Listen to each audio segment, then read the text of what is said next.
No, go ahead. So, what's your name? I'm Elizabeth Dye, actually Elizabeth Rose.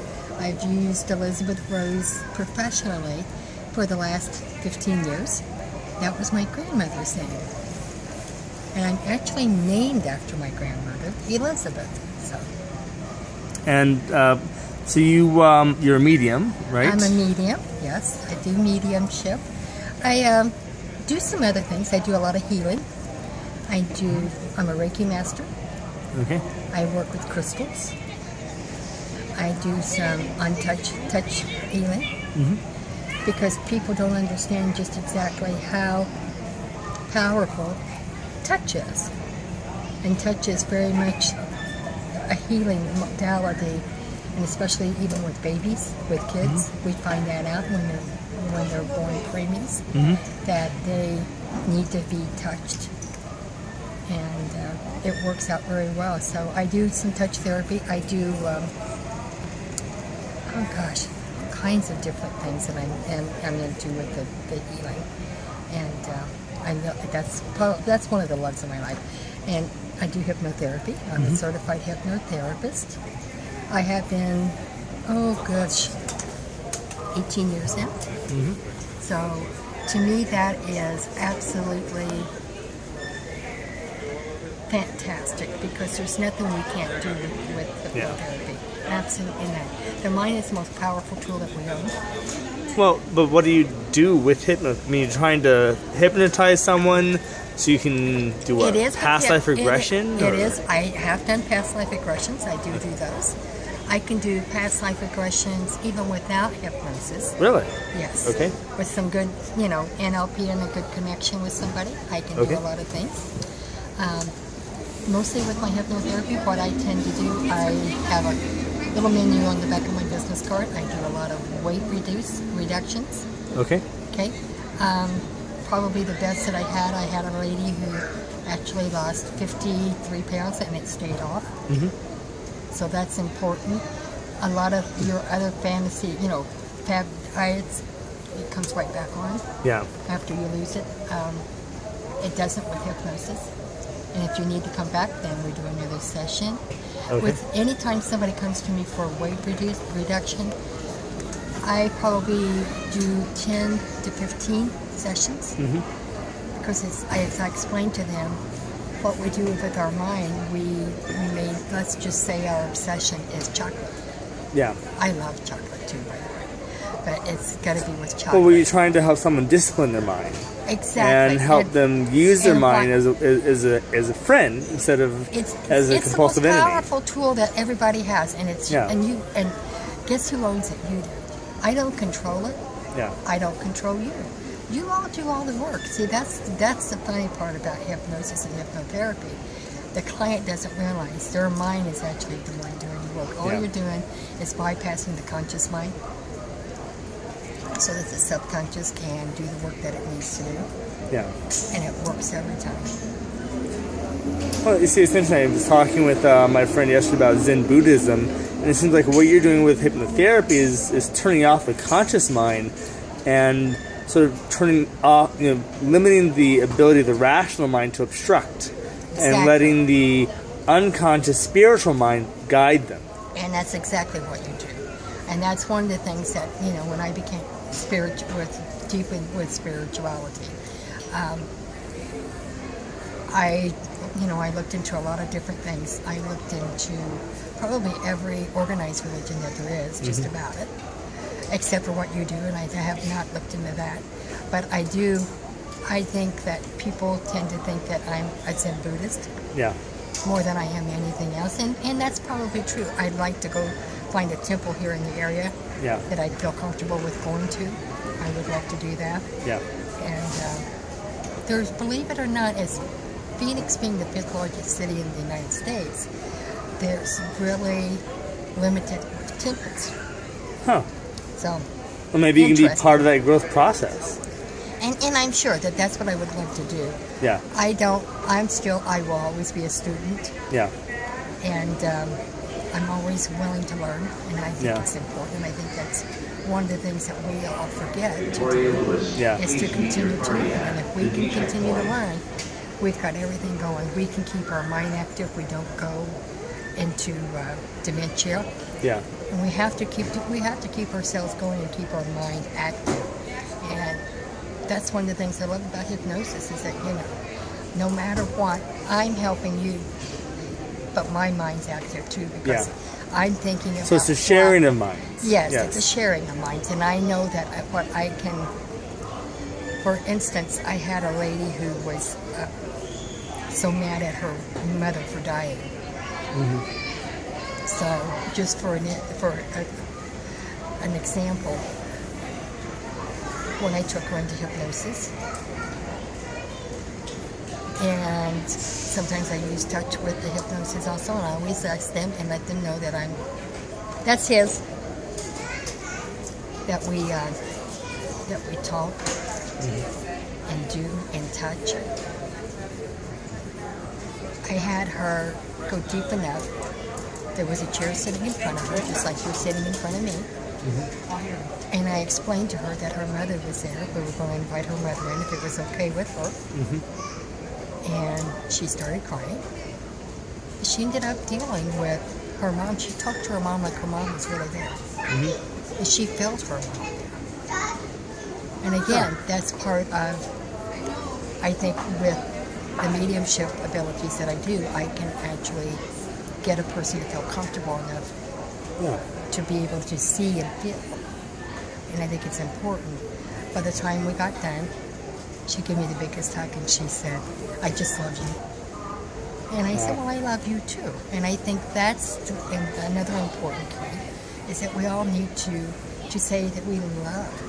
Yeah. Because if you don't, how do you ever understand what love is? If we can't love others and we can't express that.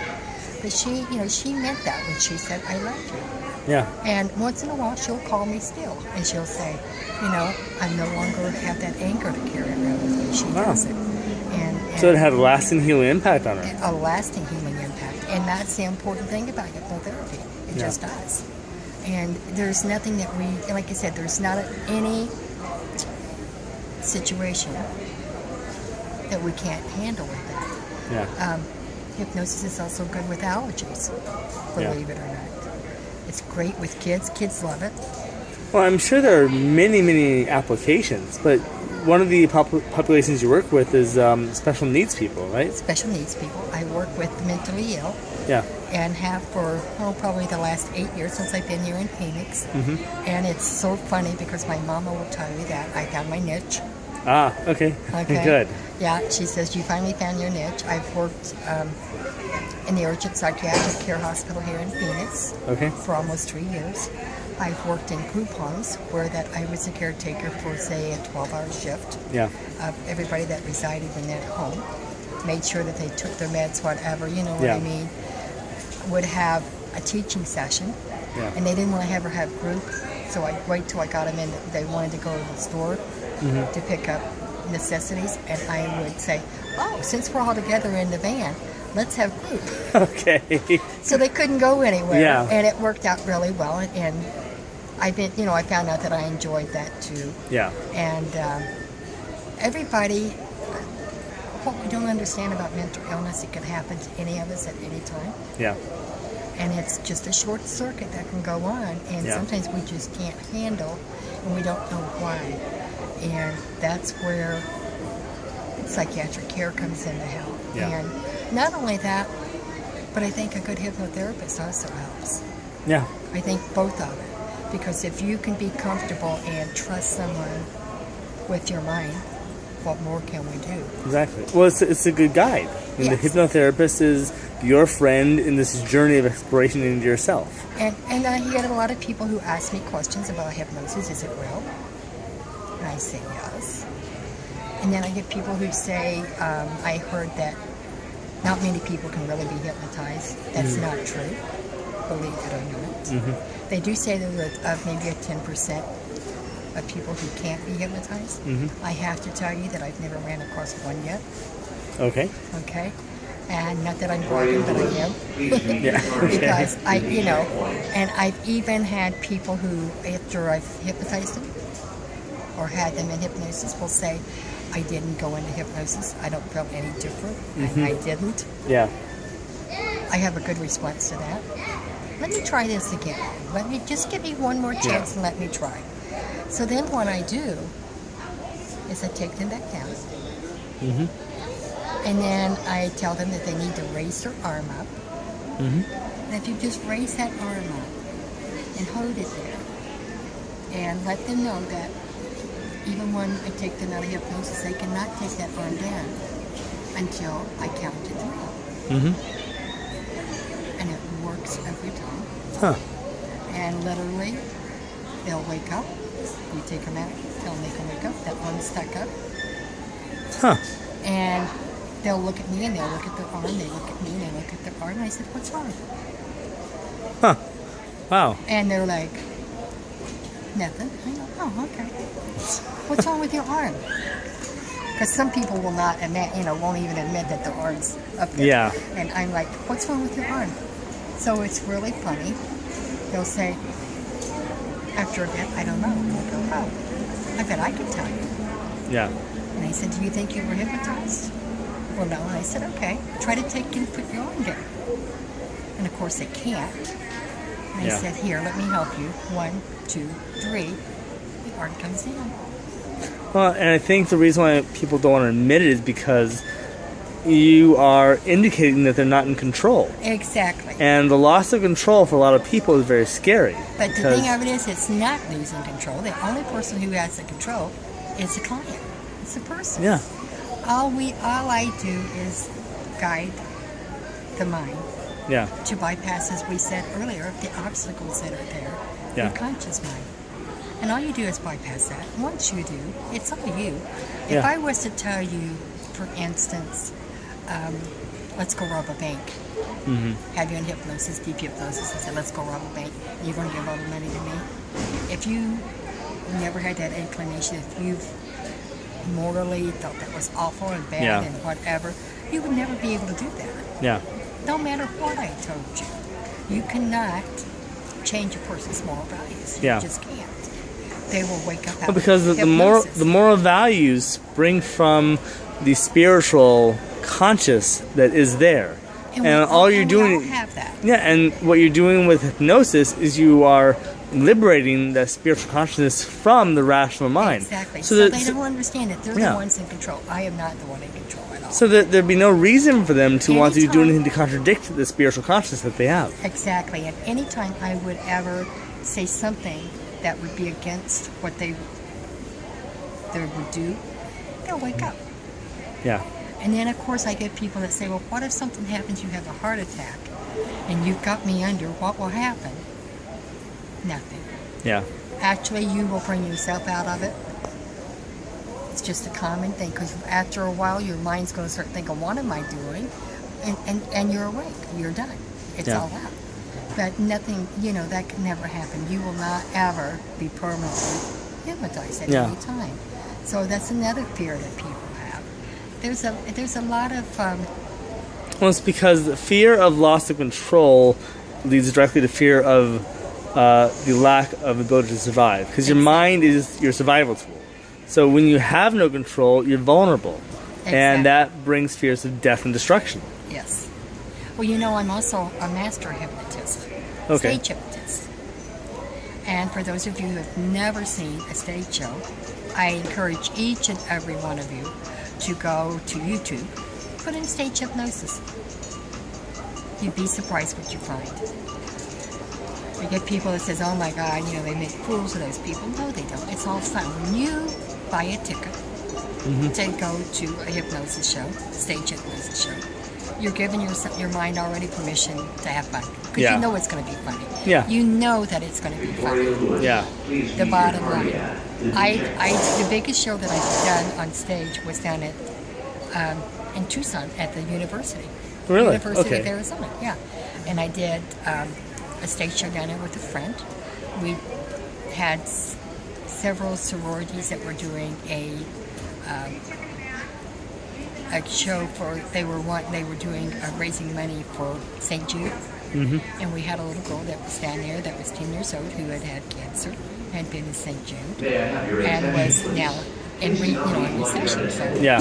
it was, it was amazing. We did a show down there for I don't know, probably 300 kids, college kids. We had a blast. Yeah. We had a blast. The 10-year-old asked me if I would have St. Jude's symbol put on my cheek, painted on my face painting before I went up on stage. Yeah. And I said, for you, I would do anything like that. Yeah. So I let her do that, and we put it on, and I got up on stage, and we had a blast. Very nice. The kids had a ball, Kids Now, have a great. apart from hypnotherapy and special needs kids, you also have a radio show, right? I do a radio show, and right now I do 2 shows a week. I do Our World's Productions, Okay. and that one is more metaphysical, spirituality based. Even though my whole ideal with that is if it affects your worlds, it affects our worlds. Very important. So it's a shared reality. It sure Yeah. is. And I had people that write books that come on to promote their books, come on to promote themselves. I have people who come on that do what I do, and they get to talk about how they got into what they do. How did you know you were a medium? How did you know Yeah. you could give readings? And I've been told that I'm a natural as a host because I love pulling that information out of somebody Yeah. when I'm talking to them. Yeah. And that's more fun. And then I do a show on Thursdays. It's called Dear Emmy. And that's about relationships. Where does Dear Emmy come from? Well, Dear Emmy comes from relationships. It's all about relationships. And what's funny was I have a private chat room over on Pal Talk. Okay. Okay? And I very rarely get to open it myself anymore. But I do have a friend who opens it up for me for the radio shows and streams it in there for me. So they actually get it live from there. And I was called Emerald Lioness over there. You called what? Emerald Lioness. Emerald Lioness. So Okay. Nice name. that's where the Emmy came from. They just called me Emmy for short. And so For Emerald. Nice. So when I started with the radio show, they were trying to figure out what we were going to call this about relationships. And of course, Dear Abby, I think, had just quit or something around that time. Yeah. So the thing was, you're going to give relationship advice. How about we do Dear Emmy? Yeah. So that's how Dear Emmy come to be born. And so I continue to do Dear Emmy. And we talk about relationships of all kinds. Okay. Relationships with your bosses, your coworkers, your neighbors, the gal you check out with at the grocery store, the poor kid who bags your groceries. Yeah. Because all interactions is communication. With your pets. Yeah. And we have relationships, believe it or not, guys, with everything from the moment we wake up in the morning till we go to bed at night. Yeah.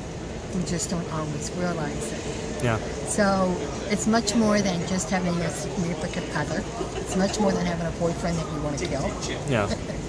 And all of these things. So It's about having the ability to communicate, share, and receive feedback and from the one a thing sentient that's so being. hard for any of us is communication. Yeah. Very much. And I know even in my dating experience, it's like, okay, you're from Venus and I'm from Mars.